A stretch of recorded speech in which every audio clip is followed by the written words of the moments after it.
అవనిగడ్డలో సంచలనం రేపిన డాక్టర్ శ్రీహరి కేసులో కీలక పరిణామం. 4 ఏళ్ల క్రితం జరిగిన హత్య కేసులో నిందితులను పోలీసులు పట్టుకోలేకపోవడంతో సీఐడీని రంగంలోకి దించుతుంది ప్రభుత్వం. అవనిగడ్డలో 4 ఏళ్ల క్రితం జరిగిన డాక్టర్ శ్రీహరి హత్య కేసు విచారణను ప్రభుత్వం సీఐడీకి అప్పగించింది. 40 ఏళ్లుగా దివిసీమలో doctor Srihari Lakshmi nursing home ద్వారా వైద్య సేవలు అందించారు. భారీ ఎత్తున డాక్టర్ శ్రీహరి పేరుతో ఆస్తులున్నాయి. శ్రీహరికి ఒక కుమారుడు, ఒక కుమార్తె ఉన్నారు.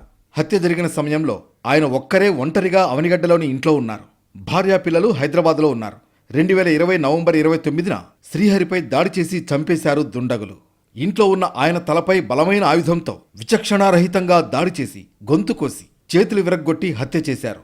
అదే సమయంలో ఇంట్లో కొంత సొత్తు చోరీ అయినట్లు పోలీసులు గుర్తించారు. అనుమానాస్పద మృతిగా కేసు నమోదు చేసిన పోలీసులు నిందితులను మాత్రం పట్టుకోలేకపోయారు. శ్రీహరి హత్యకు ఆర్థిక లావాదేవీలు ప్రధాన కారణమని కూడా స్థానికంగా చర్చ జరిగింది. అలాగే హత్య జరగడానికి 2 రోజుల ముందు నుంచి సీసీటీవీలు పనిచేయకుండా ఉండడంతో ఖచ్చితంగా ప్లాన్ చేసి ఆయన్ను చంపేశారని ఆరోపించారు బంధువులు. తాజాగా ప్రభుత్వం మారడంతో అవనిగడ్డ ఎమ్మెల్యే బుద్ధప్రసాద్ ఈ హత్య కేసు విచారణను సీఐడీకి ఇవ్వాలని చంద్రబాబును కోరడంతో ఆయన సీఐడీ విచారణకు ఆదేశించారు.